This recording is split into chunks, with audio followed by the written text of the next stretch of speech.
जब तक हम कह रहे थे करो करो करो करो तो कह रहे थे तुम करो, आज हमने कर दिया तो कह रहे हम करेंगे, तो करो ना भाई। उसी स्पगेटी माफिया को घर से बाहर निकालते हुए चलिए आज की वीडियो शुरू करते हैं।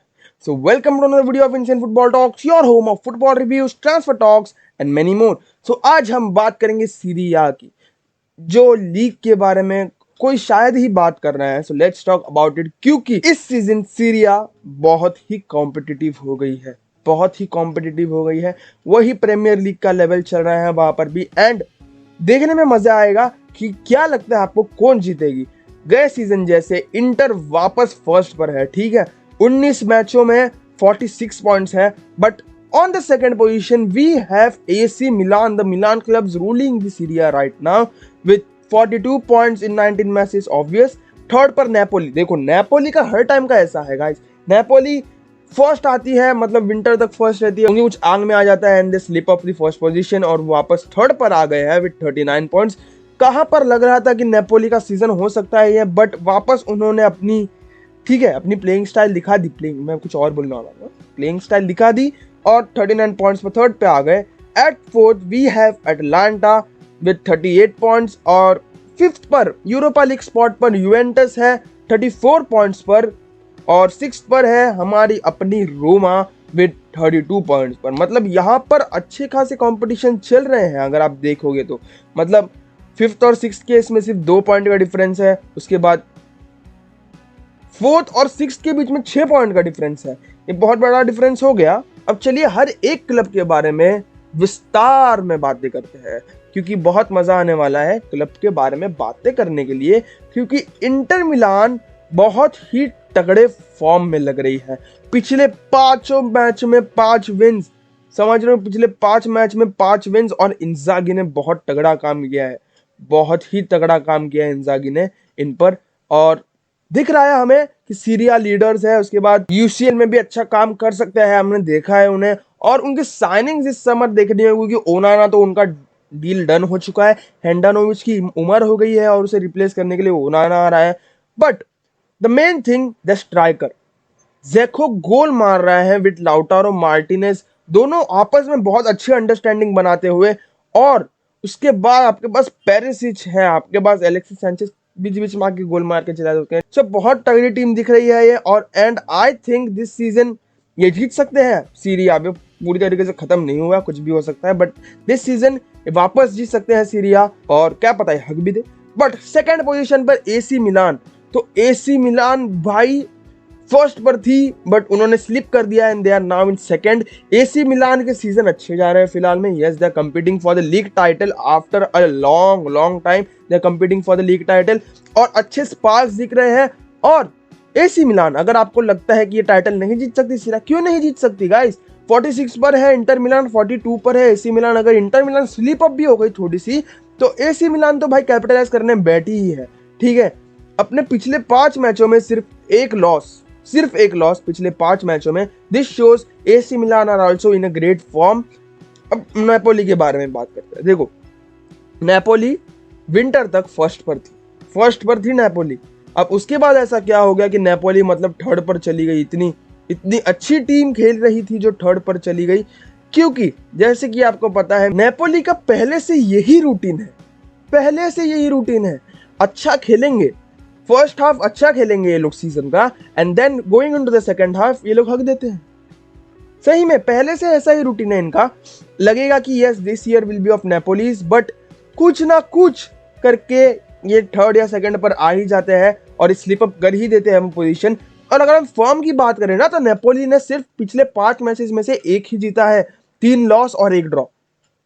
ये दिखा सकता है आपको कि नेपोली कितने गंदे फॉर्म से गुजर रही है। इतना अच्छा खेलने के बावजूद first half of the season में ये सेकंड हाफ में आकर कुछ ना कुछ ऐसा कर देते हैं कि इनसे टाइटल स्लिप अप हो ही जाता है, और ये वापस ये रोज का हो गया। मतलब ये कॉन्सेक्यूटिव सीजन में होने लग गया है अभी, तो ये कुछ सरप्राइज वाली बात नहीं है, मतलब जो सीरी आ देखते हैं उनके लिए। But going on to Atlanta, और जैसे कि आपको पता है अटलांटा अटैकिंग फुटबॉल खेलती है और सीरी आ में भी बहुत तगड़ी खेल रही है।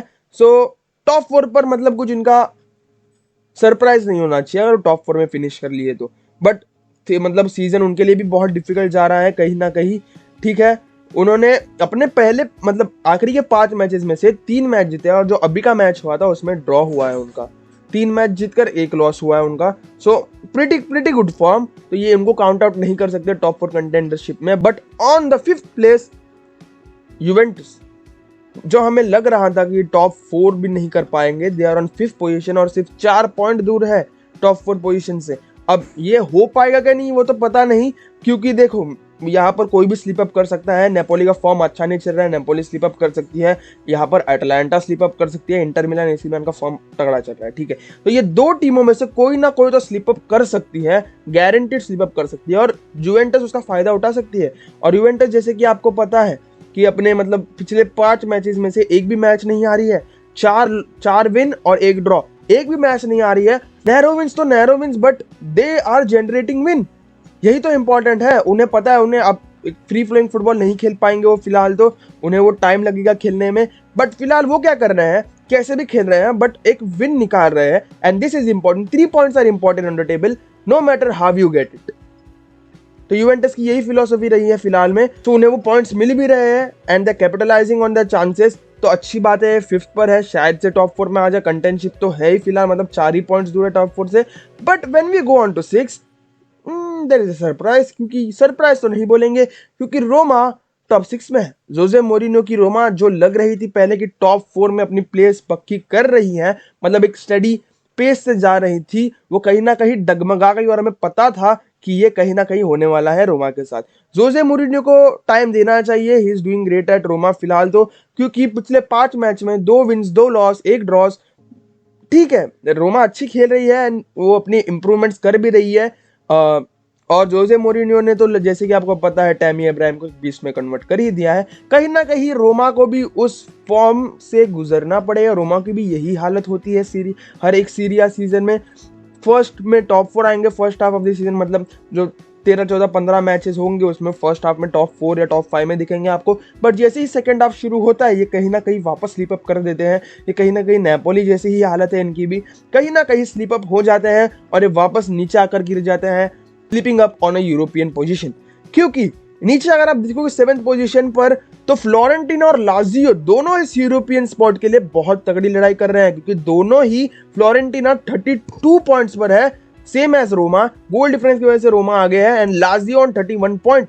तो यहाँ पर अगर थोड़ी सी भी स्लिप अप हो गई ना, तो यहाँ पर कोई ना कोई ऐसी एक टीम बैठी है जो उस चांस पर कैपिटलाइज कर लेगी और आगे बढ़ जाएगी। तो यहाँ पर स्लिप अप करने का चांस सीरिया में बहुत है। बट टॉप 2 पर बहुत तगड़ी नजर होगी हमारी, क्योंकि मिलान क्लब है, मिलान क्लब की राइवलरी तो हमें पता ही है। और इन दोनों में से कोई एक जीत गया, मतलब फिलहाल तो इंटर मिलान ही लग रही है, सीइंग देयर फॉर्म और जैसे वो खेल रहे हैं इंटर मिलान ही लग रही है। सेकंड टाइम इन अ रो ये सीरिया जीतेंगे। बट क्या पता एसी मिलान भी उस फॉर्म में आ जाए वापस और इंटर मिलान स्लिप अप कर दे तो एसी मिलान भी आगे जाके जीत जाए। बट टॉकिंग अबाउट यूवेंटस, सबको पता है कि सीरिया में सब टॉक्ड अबाउट टीम यूवेंटस है। तो आपको क्या लगता है क्या यूवेंटस इस टाइम टॉप 4 में क्वालिफाई कर पाएंगे? क्योंकि टॉप 4 में जाने के लिए उन्हें और 4 पॉइंट चाहिए। अटलांटा के 38 पॉइंट्स है और यूवेंटस के 34 पॉइंट्स है, तो उन्हें और 4 पॉइंट्स चाहिए टॉप 4 में पहुंचने के लिए। क्या आपको लगता है वो ये कर पाएंगे, या कोई अटलांटा या नेपोली में से कोई एक स्लिप अप कर देगा और यूवेंटस का चांस इजी हो जाएगा टॉप 4 में पाने का? क्योंकि जैसे कि हमें पता है नेपोली नहीं तो अटलांटा का नहीं बोल सकते, क्योंकि नेपोली को जैसे कि आपको पता है उनका बहुत बड़ा चांस रहता है स्लिप अप कर देने का, वो यूरोपियन स्पॉट या यूरोपियन पोजीशन। और यूवेंटस क्या पता उसे कैपिटलाइज कर सके। और रोमा की बात करते हैं, क्योंकि जोसे मोरिनो है, टॉप 4 बहुत मुश्किल लग रहा है फिलहाल, तो बहुत मुश्किल लग रहा है। यूरोपा नहीं तो कॉन्फ्रेंस लीग स्पॉट के लिए इन्हें लड़ाई करनी पड़ेगी और बहुत तगड़ी लड़ाई होगी वो, क्योंकि फ्लोरेंटीना और लाजियो दोनों ही कंटेंटशिप में है वहां पर। और एक भी पॉइंट अगर ये मिस कर देते हैं तो बहुत ही बुरा होगा रोमा के लिए और ये वापस स्लिप अप होकर नीचे आ सकते हैं। तो क्या ही बोल सकते हैं, बहुत ही तगड़ी लीग चालू है यहाँ पर और बहुत देखने मजा आने वाला है इस साल का सीरीज। सेकंड हाफ तो बहुत ही तगड़ा होने वाला है, टाइटल रेस चलने वाली है मिलान और मिलान के बीच, द मिलान क्लब्स के बीच में टाइटल रेस चलने वाली है। और यूरोपियन स्पॉट्स के लिए फ्लोरेंटीना, लाजियो, रोमा के साथ भिड़ेंगे। यूवेंटस टॉप 4 के लिए कंटेंटशिप करेगी, तो क्या पता नेपोली वापस स्लिप अप करके नीचे आ जाए। बहुत सी बातें, बहुत सी चर्चा, बहुत सी रिव्यूज बाद में करी जाएंगी जब मैचेस होंगे। तो स्टे ट्यून्ड और अब से विदा लेता हूं मैं, मिलूंगा अगले वीडियो में। And until the next video, goodbye, take care and peace out.